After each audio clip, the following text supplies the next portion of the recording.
ഒറ്റയടിക്ക് അവളെ റേപ്പ് ചെയ്ത് നശിപ്പിക്കാൻ പാടില്ല. പൊന്മുട്ടയിടുന്ന താറാവിനെ അങ്ങനെ കൊല്ലാൻ പാടില്ലല്ലോ. ഇനി അങ്ങോട്ടുള്ള സാഗർ കോട്ടപ്പുറം എന്ന നോവലിസ്റ്റിന്റെ ചോദനകളെ ഉദ്ദീപിപ്പിക്കുന്ന പ്രചോദനമാണവൾ. എന്റെ മഷി പറ്റാത്ത തൂലിക കൊണ്ട് ഞാൻ അവളെ നിരന്തരം റേപ്പ് ചെയ്യും. മാമച്ച അനൗൺസ് ചെയ്തോളൂ, അടുത്ത ആഴ്ച മുതൽ പുതിയ നോവൽ ആരംഭിക്കായി. നോവലിന്റെ പേര് ഒരു ഗസറ്റഡ് യക്ഷി. ഒരു ഗസറ്റഡ് യക്ഷി.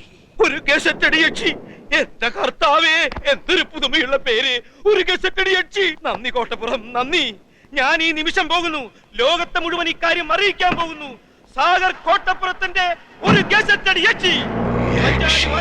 അടുത്ത ലക്കം മുതൽ സാഗർ കോട്ടപ്പുറത്തിന്റെ ഏറ്റവും പുതിയ നോവൽ ഒരു ഗസറ്റഡ് യക്ഷി.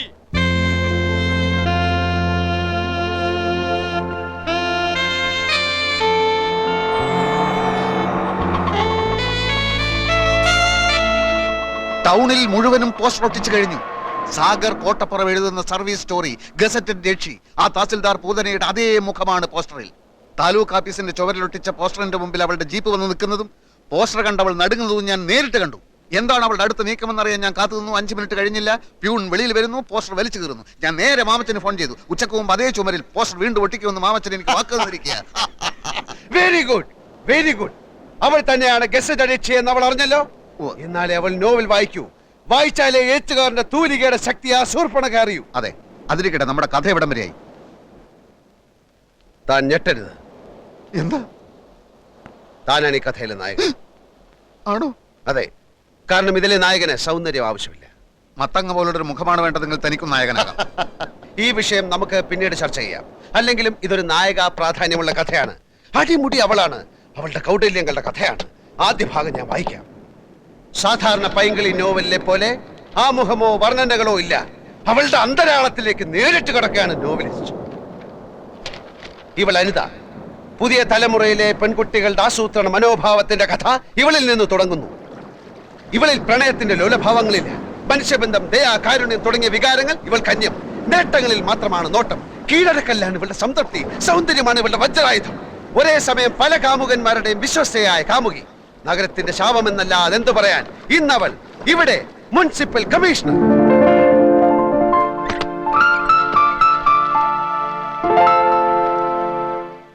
തലയ്ക്കകത്ത് കളിമണ്ണ് മാത്രമുള്ള ഈ കമ്മീഷണറെ സ്ഥലം മാറ്റാൻ നഗരപാലകർ ശ്രമിച്ചതിന്റെ ഫലമായിട്ടാണ് പുതിയ കമ്മീഷണർ ദിലീപ് മേനോൻ സ്ഥലത്തെത്തുന്നത്.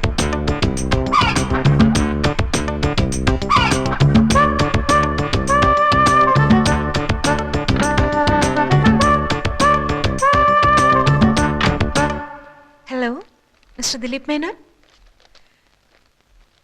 താങ്കൾ ചാർജ് എടുക്കാൻ വരുന്നുണ്ടെന്ന് ഞാൻ അറിഞ്ഞു. താങ്കളെപ്പോലെ മിടുക്കനായ ഒരു കമ്മീഷണറെയാണ് ഈ നഗരത്തിന് ഇപ്പോൾ ആവശ്യം.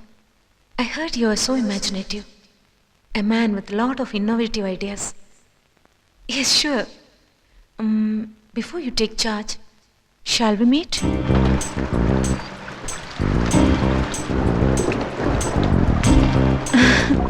എന്തിനാണ് വരാൻ പറഞ്ഞത്?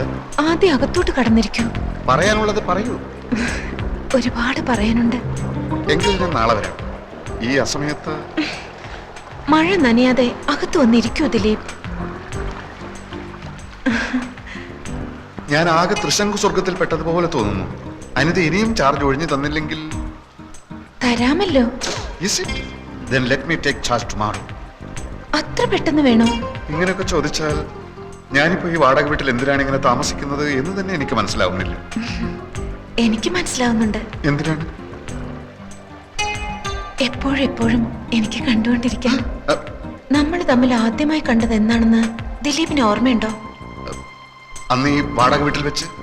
അല്ല ദിലീപ്, അതിനു മുൻപ്, ജന്മാന്തരങ്ങൾക്ക് മുൻപ് നമ്മൾ കണ്ടിരുന്നു, സ്നേഹിച്ച് ജീവിച്ചിരുന്നു. എന്റെ ഈ മടുപ്പിക്കുന്ന ഏകാന്തതയിലേക്ക് എന്നെങ്കിലും ഒരു നാൾ എന്റെ ദിലീപ് വീണ്ടും വരുമെന്ന് എനിക്കറിയാമായിരുന്നു.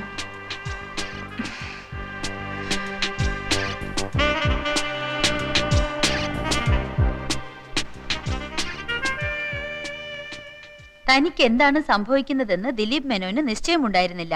അന്ന് വരെ പരസ്ത്രീ സ്പർശം അറിഞ്ഞിട്ടില്ലാത്ത ദിലീപ് മേനോൻ ഒരു സ്വപ്നത്തിലേക്ക് വഴുതുകയാണ്. പാവം മേനോൻ കമ്മീഷണർ അനിതയുടെ കാപട്യം അറിയാതെ ആ നിമിഷത്തിൽ അവളെ പ്രണയിക്കാൻ തുടങ്ങി. അന്നേരം ഒരു സർക്കസുകാരിയുടെ മെയ്വഴക്കത്തോടെ ദിലീപ് മേനോനിൽ അനിത പടർന്നു കയറി.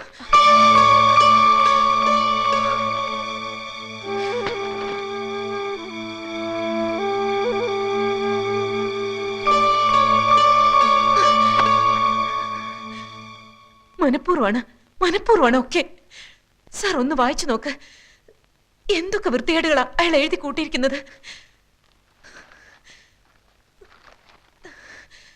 പിന്നീട് ദിലീപ് മേനോൻ പ്രഭാതത്തിൽ ഉദിച്ചു വരുന്ന സൂര്യനെ കണ്ടില്ല, നിലാവ് കണ്ടില്ല, ആകാശത്ത് പറന്നു നടക്കുന്ന പറവകളെയും പുൽമേടുകളിൽ മേഞ്ഞു നടക്കുന്ന കുഞ്ഞാടുകളെയും കണ്ടില്ല. പ്രണയമെന്ന ചതിക്കുഴിയിൽ തന്നെ വീഴ്ത്തിയ ആ വഞ്ചകിയുടെ പുഞ്ചിരി മാത്രമായി എപ്പോഴും മനസ്സിൽ. നഗരത്തിലെ പാർക്കുകളിൽ, കടലോരങ്ങളിൽ അവരുടെ രാവുകളും പകലുകളും പ്രണയാതുരമായി തുടിച്ചുകൊണ്ടിരിക്കവേ ഒരു സായാഹ്നത്തിൽ എങ്ങു നിന്നോ തീഷ്ണമായ ആ രണ്ട് കണ്ണുകൾ അവരിൽ വന്ന് പതിച്ചു. തുടരും. അതേത് തീഷ്ണ കണ്ണുകൾ? അതാണ് സസ്പെൻസ്. ഇപ്പൊ താൻ ആകാംക്ഷയോട് ചോദിച്ചില്ലേ, അതാണ് തുടർക്കഥയുടെ ടെക്നിക്ക്. വായനക്കാരെ അടുത്ത ലക്കം വരെ മുൾമുനയിൽ നിർത്തുക. ഈ തീഷ്ണ കണ്ണുകളുടെ ഉടമസ്ഥൻ ആരാന്നാ ഞാൻ ചോദിച്ചത്. സസ്പെൻസ് ആണെന്ന് പറഞ്ഞില്ലടോ. എന്നാലും അടുത്ത ലക്കത്തിൽ ആ തീഷ്ണ കണ്ണം കയറി വരില്ലേ? അങ്ങനെ ഒരുത്തന്റെ ആവശ്യം എന്തായിപ്പോ? സംഗതി വഞ്ചനയും മറ്റുമൊക്കെ ആണെങ്കിലും ഞാനും നായികയും പ്രണയിച്ചിങ്ങനെ സുഖിച്ചിരിക്കുമ്പോ മറ്റൊരുത്തൻ അങ്ങനെ ഇടയ്ക്ക് കയറി വരുന്നത് എന്തിന്? അത് പറയാൻ താൻ ആര്? ഒരു എഴുത്തുകാരുടെ സ്വാതന്ത്ര്യത്തിൽ കയറി കൈകടത്തിയുണ്ടല്ലോ. ഒരു പിണ്ണാക്കൂല്ല. ഇറാൻ ഭരണകൂടം സൽമാൻ റഷ്ദിയുടെ തലയ്ക്ക് വില പറഞ്ഞില്ലേ? എന്നിട്ട് എന്ത് സംഭവിച്ചു? അയാൾ ഇപ്പോഴും ഒളിച്ചു നടക്കല്ലേ? അയാൾ ഒളിച്ചു നടന്നാലും അയാളുടെ തൂലിയേക്ക് വിലങ്ങ വെക്കാൻ ആർക്കെങ്കിലും കഴിഞ്ഞോ? ഇനി ഞാനൊരു സത്യം പറയാം, താൻ ഞെട്ടരുത്. താനല്ല ഈ കഥയിലെ യഥാർത്ഥ നായകൻ. ഈ വരുന്ന തീഷ്ണ കണ്ണുള്ളവൻ അയാളാ ശരിക്കുള്ള നായകൻ. അയാൾ അതിപ്രശസ്തനായ ഒരു സാഹിത്യകാരനും ഒരു നോവലിസ്റ്റുമാണ്. ഓ, മനസ്സിലായി. ഈ വരുന്ന നോവലിസ്റ്റിന്റെ പേര് സാഗർ കോട്ടപ്പുറം എന്നായിരിക്കും അല്ലേ?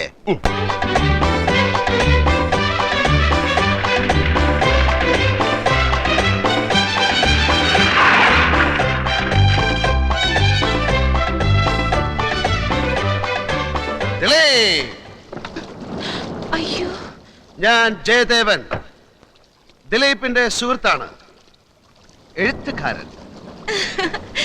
അറിയാം, ഫോട്ടോ കണ്ടിട്ടുണ്ട്, വായിച്ചിട്ടുണ്ട് ഒരുപാട്. അനിത എന്നാണ് പേര് അല്ലേ? അയ്യോ, എന്റെ പേരെങ്ങനെ അറിഞ്ഞു? ഒരു എഴുത്തുകാരൻ എല്ലാം അറിഞ്ഞിരിക്കും.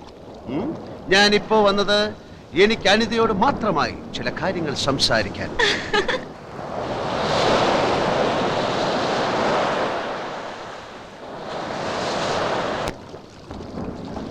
അനിത ദിലീപിനെ സ്നേഹിക്കുന്നു എന്ന് ചോദിച്ചാൽ ഇല്ല എന്നാ ഉത്തരം. നോക്കൂ, അവനൊരു പാവമാണ്. ക്യാൻസർ ബാധിച്ച് മരണം കാത്തു കഴിയുന്ന ഒരമ്മ, കണ്ണിന് കാഴ്ചയില്ലാത്ത ഒരു അനുജൻ, കെട്ടിക്കാൻ പ്രായമായ 5 അനുജത്തിമാർ, അങ്ങനെ 100 കൂട്ടം പ്രശ്നങ്ങളുടെ ഇടയിൽ കിടന്ന് നട്ടം തിരിയുന്ന ആ മരങ്ങോടൻ ഒരു ചൊക്ലിപ്പട്ടിയെ പോലെ നിന്റെ പുറകിൽ വാലാട്ടി നടക്കുകയാണ്. അവൻ ആ ജോലി തിരിച്ചു കൊടുത്തില്ലെങ്കിൽ നിന്റെ മോൻ അടിച്ച ചമ്മന്തിയെ കൂടി. എന്ത് പറ്റി പറയൂ, എന്തിനാ? ഞാൻ ആരാധിക്കുന്ന വലിയൊരു എഴുത്തുകാരന്റെ വായിൽ നിന്ന് ഇത്തരം വാക്കുകൾ ഞാൻ തീരെ പ്രതീക്ഷിച്ചില്ല. ഞാൻ സത്യമാണ് പറയുന്നത്. സത്യം എന്തോ ആവട്ടെ. സത്യത്തിന് അങ്ങനെ എന്തോ ആകാൻ കഴിയില്ല, കാരണം സത്യമാണ് സത്യം. വേണ്ട മിസ്റ്റർ ജയദേവൻ, കൂടുതൽ സംസാരിച്ച് നിങ്ങളെ പറ്റിയുള്ള എന്റെ സങ്കല്പം തകർക്കാൻ എനിക്ക് ആഗ്രഹമില്ല. നിൽക്കൂ, എന്ത് തന്നെയായാലും അവനെ ജോലിയിൽ പ്രവേശിപ്പിച്ച് ഞാൻ ഈ ടൗണിൽ നിന്ന് അനിതേ, എന്തുണ്ടായി? നീ എന്താണ് അനിതയോട് പറഞ്ഞത്? അനിത, ഞാൻ പറയുന്നത് അനുസരിക്കുന്നതാണ് നിനക്ക് നല്ലത്. എന്തുണ്ടായി എന്നാ ചോദിച്ചത്? നീ പോടാ പിണ്ണാക്കുമാടാ. ജയദേവ. അതെടാ, ജയദേവൻ തന്നെ. നിനക്ക് നിന്നെ പറ്റി വിചാരമില്ലെങ്കിലും എനിക്ക് നിന്നെ പറ്റി വിചാരമുണ്ട്, മനസ്സിലായോ? ഇതുകൊണ്ട് തന്നെ ഞാൻ പറഞ്ഞത് ഈ മൈഗുണൻ സാഹിത്യകാരൻ ഈ കഥയിൽ ആവശ്യമില്ലെന്ന്. പിണ്ണാക്കുമാടൻ അല്ലേ? ദിലീപ് മേനോനായിട്ട് എന്റെ ചിത്രമാണ് വാരികയിൽ വരച്ചിരിക്കുന്നത്. അതുകൊണ്ട് തന്നെ താൻ കയറി വന്ന് എന്നെ അപമാനിക്കുന്ന രീതിയിൽ സംസാരിക്കുന്നത് എനിക്ക് ഇഷ്ടമല്ല. തനിക്ക് ഇഷ്ടമായി താൻ തന്നെ പാടുവെക്കപ്പെടോ. ദിലീപ് മേനോനെ സൃഷ്ടിച്ചത് ഞാനാണെങ്കിൽ അതേ മേനോനെ സംഹരിക്കാനും എനിക്കറിയാം. എന്ന് വെച്ചാൽ ദിലീപ് മേനോനെ കൊണ്ട് വയറിളക്കാനുള്ള ഒരു മരുന്ന് ഞാൻ കഴിപ്പിക്കും. എന്നിട്ട് ദിലീപ് മേനോൻ കക്കൂസി പോയി ഒരു അധ്യായത്തിൽ അങ്ങ് ചാവും. എന്ന് വെച്ചാൽ ഞാൻ അവനെ കൊല്ലും. എങ്കിൽ എത്രയും പെട്ടെന്ന് കൊല്ലടോ. ഇങ്ങനെ നട്ടലില്ലാതെ ജീവിക്കുന്നതിലും ഭേദം ഭരണമാ. പക്ഷെ താൻ എന്നെ വയറിളക്കി കൊന്നാൽ തന്റെ പേരിൽ ഞാൻ കേസ് കൊടുക്കും. എങ്കിൽ ഇപ്പൊ തന്നെ താൻ പോയി കേസ് കൊടുത്തിട്ട് വാ. പോയി കൊടുക്കണോ, പോയി കേസ് കൊടുക്കണോ.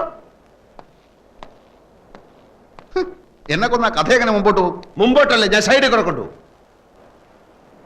ജയദേവൻ വിചാരിച്ചാൽ ദിലീപ് മേനോനെ തന്റെ കസേരയിൽ ഇരുത്താൻ കഴിയുമെന്ന് അറിയാവുന്ന അനിത അടുത്ത ലക്കത്തിൽ ആ ജയദേവനെ തന്നെ വളയ്ക്കാൻ ശ്രമിക്കുകയാണ്.